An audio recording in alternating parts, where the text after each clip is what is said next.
by Tina Fey. That's pretty fantastic right there. Aziz Ansari, you know, Zoe Saldana, a lot of good names right there. So let's talk about it. Let's bring in Bradley Jacobs, senior editor at Us Weekly, and also we've got a Dan Manarino. Everybody feverishly taking notes here on the couch. Bradley, what did you think about this? Let's go to the rundown, because if you weren't following along, let's talk about Best Picture. Well, Best Picture, pretty much everything we thought of was going to get a nomination.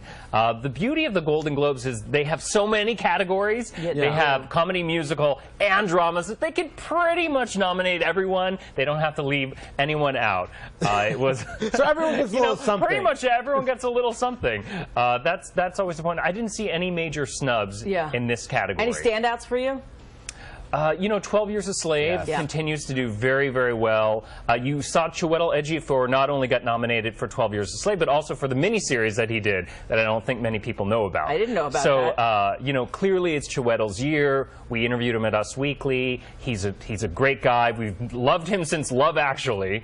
And, you know, it's just a big year for that movie, and that's now clearly one of the Oscar frontrunners. Yeah, and I know that 12 Years a Slave led the pack for the SAG Award nomination. So, I mean, that's a good indication, isn't it? Yes. SAG Awards were yesterday. It got 4 nominations. This morning I wasn't able to count, despite all of us taking notes, how many it got, but we'll know within minutes. But yes, you know, 12 Years a Slave is going to go all the way. You know, you're going to see the Oscar nominations a few weeks from now, and it will clearly do very well that morning, too. Oprah Winfrey, I didn't hear her name mentioned She wasn't mentioned. The Butler was mentioned, but she was not mentioned. No but she Oprah. Did get Oprah, but she did get a SAG nomination. She got a SAG nomination yesterday. I'm surprised, actually, because the Hollywood Foreign Press Association loves celebrities. Yeah. Why wouldn't they love Oprah, the biggest celebrity of all? But somehow, I don't know, she didn't seem to campaign with them enough, I guess. All right. I saw John Hamm, no nomination for him for any Best Actor thing. So does that mean that the Mad Men era is kind of over?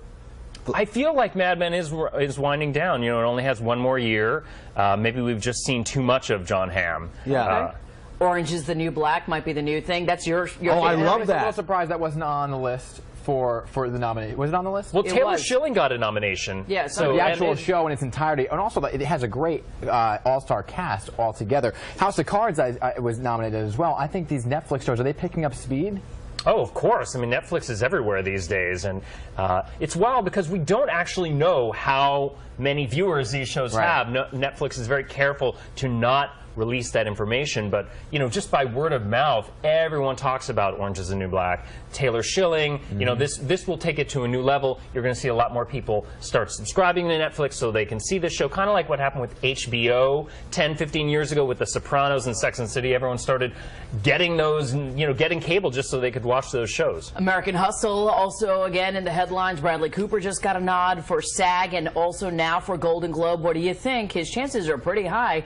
I think those Jerry curls might have worked for him. Yeah. It was that perm. Oh, was that perm? I'm sorry, the perm for a white man and Jerry curl for a black man. Excuse me, I misspoke. Yeah. Well, you know, this is always a funny thing is at this time of year, you know, all these nominations come out for movies that no one has seen yet. Yeah. I mean, American Hustle, it's just coming out tomorrow in a limited release. Right. So I think a lot of America gets sort of confused, like, all these movies I've never even heard of.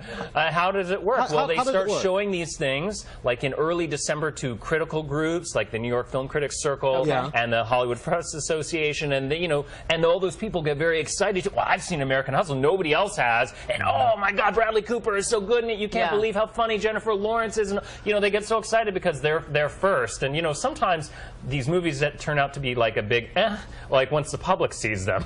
Okay. But, you know, that's a topic for another day. All right, let's do it. Thank you so much. Bradley Jacobs, senior editor at Us Weekly, and Dan Manarino on the couch giving us the skinny on the Golden Globe nods. Very nice.